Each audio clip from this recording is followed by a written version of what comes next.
doing, guys, and welcome to the video. On this video, I'm reviewing the episode 3 of the Derek Jeter documentary, The Captain, on ESPN, ESPN Plus. On this episode, it's all around three big things: the presentation of the late 90s dynasty when they're the team of the decade, team of the millennial, team of the century. It was salivating to watch. Second thing is the Derek Jeter's loyalty and his circle of trust issues. Derek was so guarded personality. He had a very big trust issues in his life. And the third thing is the whole Derek Jeter Alex Rodriguez feud, the Esquire magazine interview. Essentially, A-Rod dissed and diminished Derek Jeter's personality and what's he about as a player, and Derek Jeter is bottom by it. Overall, this episode, it's so salivating, it's so glorifying to revisit what that 1990s Yankees dynasty done, dominating the baseball in the late century, late 90s years. And it's so great to watch, and hearing some of the highlighting calls from John Sterling and Michael Kay, those were so gold, those were very treasure, and it was all around awesome to see those highlights, because what that team done in baseball history probably won't happen again.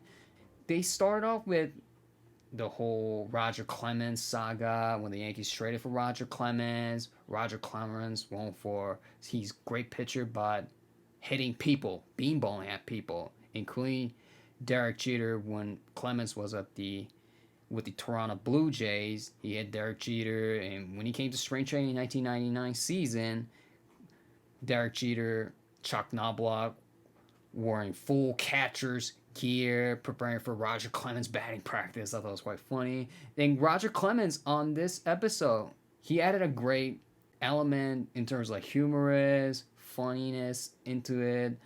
He, besides Jeter, he had a very great focal point on this episode, and he was big on this episode. And some of the funny parts is like when Darryl Strawberry made a cameo appearance on this during the documentary, when he's like, Boston always don't find a way to joke. It was quite funny, referencing he was winning with the 1986 World Series winning New York Mets team when they beat the Red Sox. Find a way to show. 1999, of course, it was the Yankees. I liked the one the sequence in the documentary when Nomar Garciaparra, the shortstop of the Boston Red Sox at that time, he said like, "Oh, we had a better team. We just didn't play well." Then cuts to Jeter, and it was like, Nomar, you're wrong. I'm sorry. I mean, that's a loser answer. We had the better team, and we won. I thought that was like a more like a Michael Clooney moment. I thought it was very great sequence. And another funny part that I like from Derek Jeter was when, before the Subway Series, the 2000 World Series, like, he referenced about the Mets. I don't hate the Mets. I mean, they're the Mets. They're the Mets. I thought that was quite funny. It's kind of like, not a big deal about the Mets. On. Then this one gets to the whole Derek Jeter loyalty issues on this episode, was also covered in as well. And Derek Jeter on this documentary mentioned about a lot of the trust issue and who can be trust, who can be great friend. He's a very, very loyal person by nature. Few people that I'm loyal to. He's a wise, guarded personality, and takes a very, very, very long time to fully trust someone. If anybody breaks the circle of trust, he will cut you off. He will not let you back into his circle of trust. And Jeter was also ultimate professional. Jeter was always about professionalism. Didn't care about hanging out with you, going out partying and everything. As long as you care about winning, especially on the field, on the baseball field, and I have zero problems with. That's what Derek Jeter said, and that's the ultimate professionalism of Derek Jeter. In this documentary, it was stunning to see the 2000 Yankees especially in September. I learned from the history and a lot of the broadcasters and talk show radio that 2000 Yankees limped into the a finish line. They lost like 13 out of 17 games to finish the season, barely made the playoffs, and it was surreal to see some of the highlights. Those sloppy Yankees play, making errors, and it was so unbelievable to watch when the two Yankees got thrown out at home in a same play.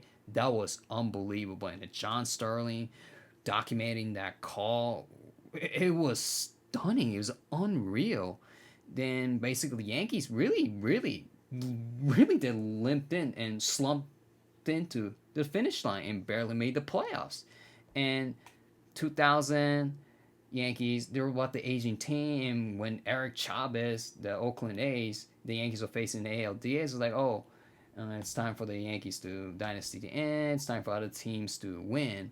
That gave a bulletin board material to that Yankees team. That late 90s Yankees team, they were killers. They have some killer players, not just Jeter, but Tino Martinez, Paul O'Neill, David Cone, on and on and on it goes. They won that series. Then the ALCS 2000 against the Seattle Mariners, they won that series. Then the pressure gets high when it comes to the Subway Series, 2000 World Series. George Steinbrenner was leading the charge. All the pressure's on the Yankees because if the Yankees lose that series, they will not get over with because your dynasty ends with the Mets. That previous 3 out of 4 championship means nothing. And on this documentary, also Derek Jeter acknowledges the fan base.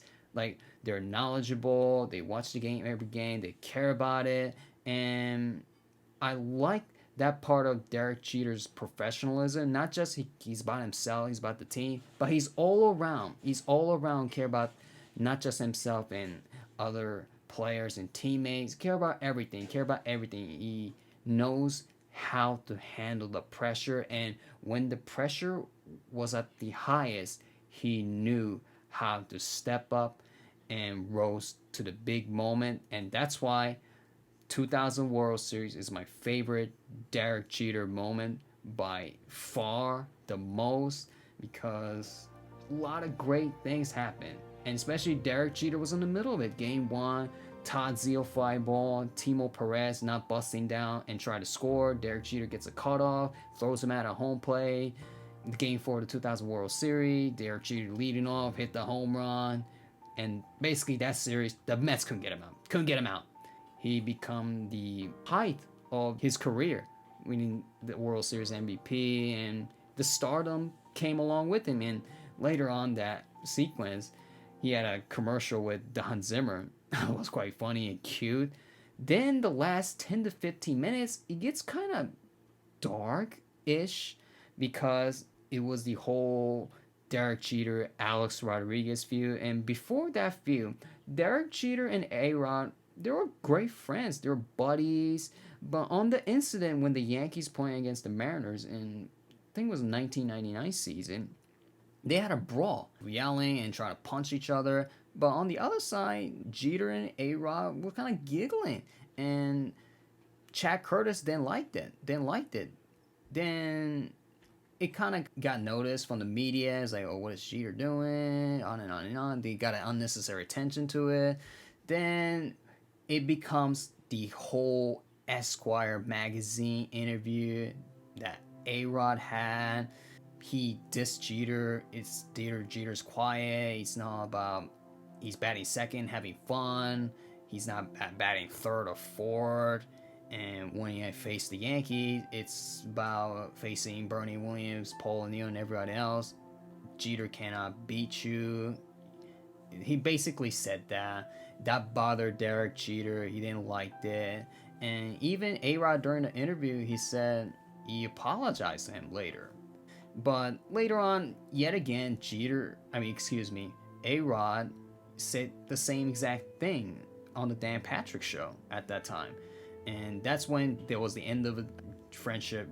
That's where A-Rod, at that time, he was very naive and he had very big insecurity, and he had a very self-esteem issue that really because of his own undoing that led to the breakup of Derek Jeter A-Rod friendship.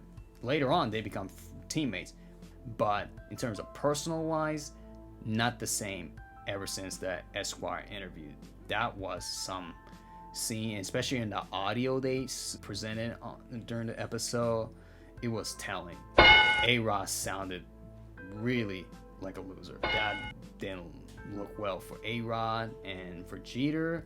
It's so salivating to see not just the whole Yankees team, but also the dynamic personality of Derek Jeter that is unclosed, and this that is disclosed from this documentary. So there you have it. That's my review on the episode 3 of the Derek Jeter documentary, The Captain, on ESPN Plus. What do you think about it? Leave your thoughts. Thank you for watching. Stay tuned for the next one, which will be the episode 4 review of the Derek Jeter documentary, The Captain. Stay tuned. Thank you for watching, and see you in the next one.